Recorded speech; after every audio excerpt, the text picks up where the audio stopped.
Um pouco como o professor Najar já fez, eu acho que eu vou usar a educação como uma espécie de mote para a gente pensar uma situação maior, para a gente pensar a questão que está colocada, o conjunto de questões que está colocado nesse momento e que são, de fato, de uma grande complexidade, de grande gravidade e que, obviamente, extrapola o campo meramente educacional, ainda que esse campo seja, obviamente, um lugar de, ao mesmo tempo, de experimentação de um certo modelo que se quer implementar ou reimplementar, e uma espécie de, digamos, retrato em menor escala dessa macro-construção que se quer também introduzir a partir do plano do eventual governo do PNDB, das forças que comporão esse novo governo com ele. Então eu vou usar, como eu falei, isso como uma espécie de mote,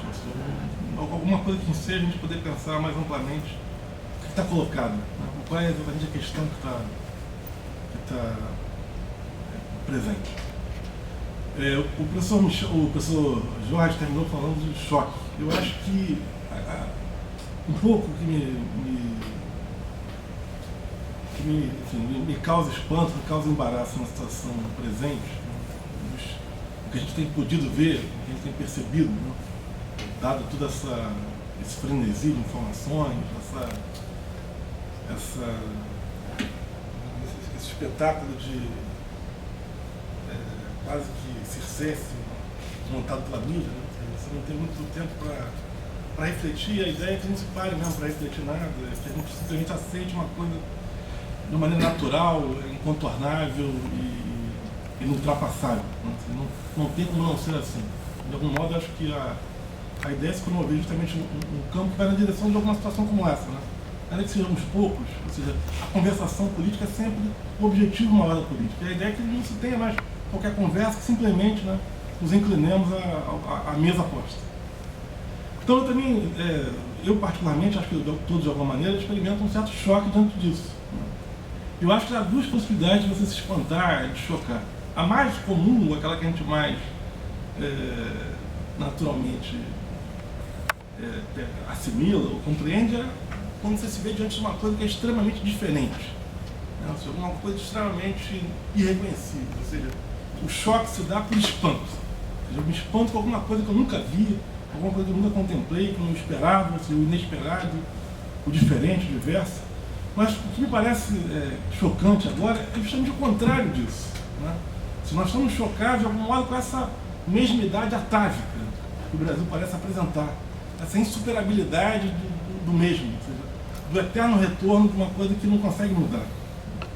Eu acho que um pouco a gente tem que dar uma resposta a isso, procurar um sentido mais claro para isso. Essa incapacidade aparente do Brasil superar essa dificuldade histórica, né, que atavicamente se impõe a ele, e quando parece que está botando a cabeça para fora, está respirando um ar mais puro, voltamos de novo a submergir. Ou seja, um clima semelhante, guardadas as proporções históricas, né, talvez semelhante ao que a França experimentou no período que vai da Revolução à Restauração. Você teve o grande impacto, né, a grande mudança trazida pela Revolução.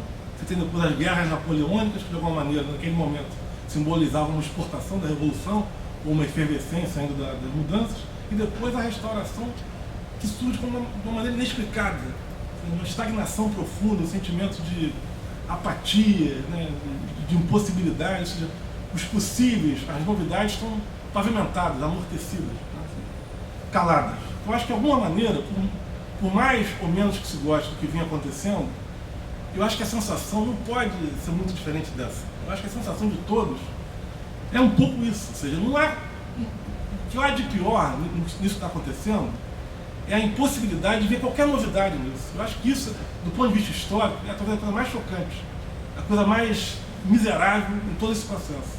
Não há nada de novo.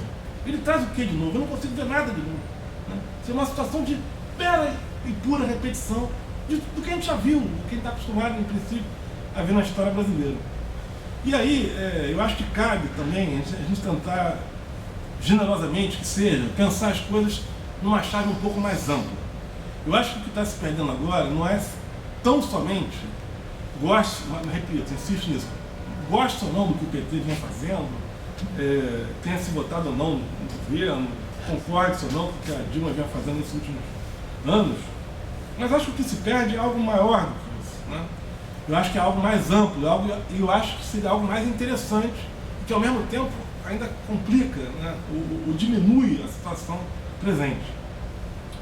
De algum modo, se o processo de redemocratização no Brasil, que começa ali com a eleição malfadada do Tancredo, indireta, que acaba não assumindo, né, tem ali um interregno que vai até o Collor numa espécie de transição mal construída, ou seja, ainda uma imaturidade política muito grande, mas que, por força do acaso, coloca na presidência uma figura que efetivamente constrói uma transição que talvez fosse semelhante à que o Tancredo teria construído.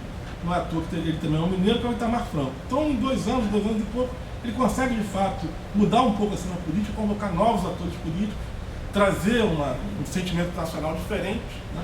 Recuperar, com sinais mais positivos, o ambiente político brasileiro. Eu acho que isso é uma coisa inegável, ele, de fato, implementa algo de novo e, sobretudo, dá voz a forças anteriormente ausentes do debate ou não tão presentes. Disso, né, desse governo dele, brota a eleição do Fernando Henrique.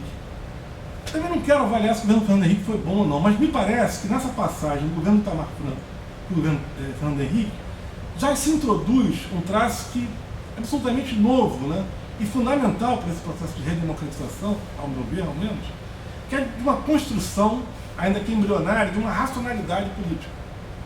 Gostemos ou não do que o Itamar fez, gostemos ou não do que o Fernando Henrique fez, de vários programas que foram presentes, importantes no governo Lula e no governo Dilma, vêm de governos anteriores. A estabilidade econômica que se retoma, a questão dos programas sociais, e visando sobretudo a questão da renda mínima familiar. Isso, a ideia da renda mínima já aparece, não aparece no governo Fernando Henrique originalmente, aparece no governo do PT, no Cristóvão Buarque, mas enfim, é retomado e implementado por ele. A questão do Exame Nacional do Ensino Médio, que vai resultar no Enem, com a importância que ele tem hoje, por aí vai. Então, uma série de programas e um debate novo, né, parece começar a nascer ali. De algum modo, o governo do PT é também tributário desse debate. Ou seja, o debate que se faz ali, o PT incorpora claramente, explicitamente. Ele redige a famosa Carta aos Brasileiros, de alguma maneira ele fala, olha, esse governo que está aí não é o governo que seria o nosso governo, não é o governo ideal, mas ele é digamos, um dado adquirido. Tá? Ou seja, é um bloco histórico que nós vamos assumir. O que está feito aí vai servir de trampolim para o novo governo. É isso que ele faz e é isso que, de fato, ele implementa em grande medida. Vai muito além, a meu ver, mas enfim, pode-se dizer que ele vai muito além, mas porque já havia uma base construída. Aí é uma questão de perspectiva. O cara do PSDB certamente vai dizer que ele vai além, porque já estava posto, o cara que volta do PT vai dizer que ele foi muito além, enfim, apenas se valeu daquilo ali para construir uma dimensão toda nova. Ótimo. Mas o que há aí, de mais importante a ver, é essa racionalidade introduzida na vida política do país. Coisa que a gente estava, em geral, muito pouco acostumado a ver. Ou, na verdade, quem é da minha geração, e até um pouco mais velho, talvez ninguém da mesa, na verdade, tivesse acostumado a isso, que viveu o tempo de juventude da ditadura, que não tinha vida política nenhuma. Então, eu achava isso, mesmo vendo todos os limites que o governo do FHC, obviamente, e ainda de Lula e Dilma apresentava, é uma coisa muito auspiciosa. Uma coisa importante, que eu acho que ele não foi colocado, não sei, eu não vi ainda corretamente, ou na sua dimensão devida nos jornais, nos blogs alternativos, é o quadro político enquanto tal, os atores políticos, ou seja, um tipo como Cunha, um tipo como Bolsonaro, não eram tipos presentes, sejamos sinceros, na vida política durante o governo do FHC, e muito menos do governo Lula. Não eram pessoas importantes, relevantes, não eram atores dignos de serem, digamos, partícipes da conversação democrática. Então é preciso entender o que está havendo aí, que a gente deu essa guinada para trás. E estamos entrando, de algum modo, num período, como eu falei, da restauração. Ou seja, estamos convivendo com atores que casavam bem com o período da ditadura, ou naquela transição inicial ali, com Bolsonaro, ou seja, a excrescência, né, mais explícita da política, ou seja, aqueles elementos que, obviamente, tendem, pelo que eles falam, pelo que eles expressam, ou pelo que eles são, pelo que eles roubam, eventualmente, uma marginalização. E ocupam, nesse momento, ao contrário, o centro do debate. Né? E aí, eu acho que o que mais me que mais realmente me choca, né, vou insistir nessa palavra, é essa impossibilidade que a gente verificou nesse tempo aí, isso de uma maneira avassaladora, né? Ou seja, em termos de ano e pouco, ou meses, ou até semanas, essas figuras se impuseram e não encontraram a resistência que elas mereceriam. Como é que a gente pode ter um debate político conduzido pelo Cunha, por Bolsonaro, ou por coisas desse tipo, né? Eu acho que não é simplesmente do PT, ou das forças de esquerda, que se deveria levantar uma voz. Encontraram isso. Eu lembro até que a gente participou da Assembleia, eu lembro que o professor Michel até foi um dos que reforçou, desculpa se eu estou roubando alguma coisa que você vai dizer, mas eu lembro que você chegou a dizer isso muito explicitamente. Ou seja, isso de respeito a quem defende a democracia. Um bom liberal não pode deixar de se chocar com essa situação. Esse discurso autoritário, conservador, onde até a tortura volta a ser evocada positivamente, você não pode, obviamente, compor de uma maneira aceitável o quadro político. Então, o que me parece, seja o que vier, e parece o que vem mesmo é derrubado do governo, eu acho que é preciso fazer desse tipo de coisa, dessa inaceitabilidade que o quadro parece ter tomado, talvez digamos, a plataforma de lançamento, né, ou a base inicial para uma reconstrução. Porque eu acho, eu vou até dar exemplo também disso no campo da educação, que a coisa chegou perigosamente, não sei se vai ser essa a tônica, eu espero que não seja, mas efetivamente o professor Jorge já lhe indicou, é o programa que está colocado aí, né, mesmo. Não sabe até que ponto se vai conseguir implementar isso ou não, se vai realmente se tentar implementar, que seja isso. Mas é preciso, obviamente, ter uma resistência, e eu acho que não é uma resistência simplesmente partidária, não é em nome desse partido daquele, não é em nome desse viés ideológico daquele, mas é uma resistência em torno da dignidade política nacional, acima de tudo. Eu acho que é preciso deixar muito claro que com certas figuras não é possível conviver. Eu lamento que o próprio governo, que o próprio PT tenha sido leniente nisso. Não acho que ele deveria ter procurado, nem acho que seja fácil em relação ao que é o Brasil. A gente vê isso agora explicitamente na votação no Congresso, você ter outra composição inteiramente distinta de força. Mas acho que algumas situações particulares mereceriam ter tido um outro tratamento. Por exemplo, quando o nosso querido Bolsonaro, que estava aqui, disse que ele não iria estuprar, que a Mariana do Rosário não corria risco, porque ela era feita, não merecia sequer ser estuprada. Isso não é uma coisa, que se possa aceitar, e o governo aceitou isso. O serviço ficou por isso mesmo, ele não, nem sequer um processo no comitê de ética chegou a responder. Então, eu acho que é isso que me parece, assim, de tudo mais chocante nesse momento. Essa situação de degradação abrupta, repentina, até certo ponto irracional, inexplicável que a política brasileira tomou.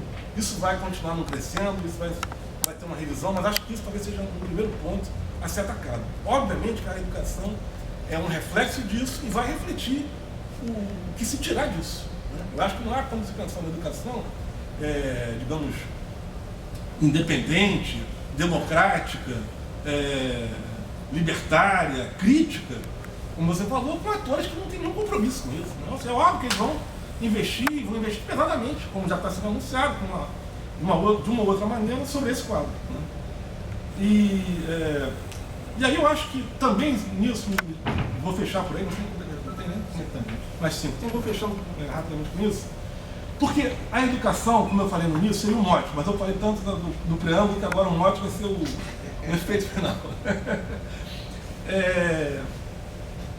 Disso tudo, né, dessa crise de racionalidade que a política brasileira assumiu, ou tomou, ou se impôs sobre ela, eu vejo um sintoma disso muito claro também na educação. Eu acho que isso é uma coisa que nós também deveríamos atentar. Né? O professor Jorge citou uma série de dados, né, que são dados correntes, todos nós sabemos disso. Os dados de avaliação do PISA, do ensino fundamental, do ensino médio, são muito abaixo do que a gente esperaria, sobretudo depois, né, de anos de um governo considerado um governo popular.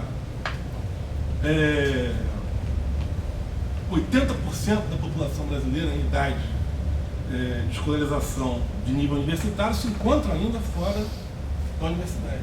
Também é um dado que inspira, obviamente, uma forte crítica. E a gente poderia elencar uma série de dados que mostram que a educação brasileira está muito aquém muito abaixo, muito atrasada em relação à imagem, não sei nem se é uma imagem do primeiro mundo, mas, enfim, de uma efetiva evolução. Mas eu queria dar dados em contraposição a esses. Eu ia trazer outros 3 ou 4, mas eu vou citar só 2, porque o meu tempo é curto, sobre a universidade, que é, no final das contas, que nos interessa mais de perto.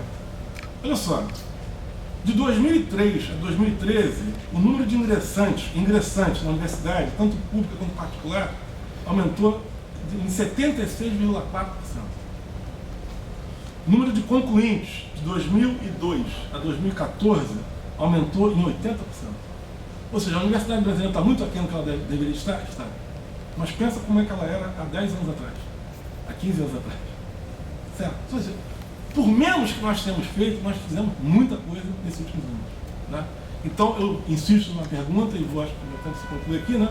Por que tal reversão? Por que esse cavalo de pau no carro, quando ele parecia, finalmente, estar pegando no tranco? Fico por aqui, depois se tiver perguntas, eu volto a responder. Obrigado.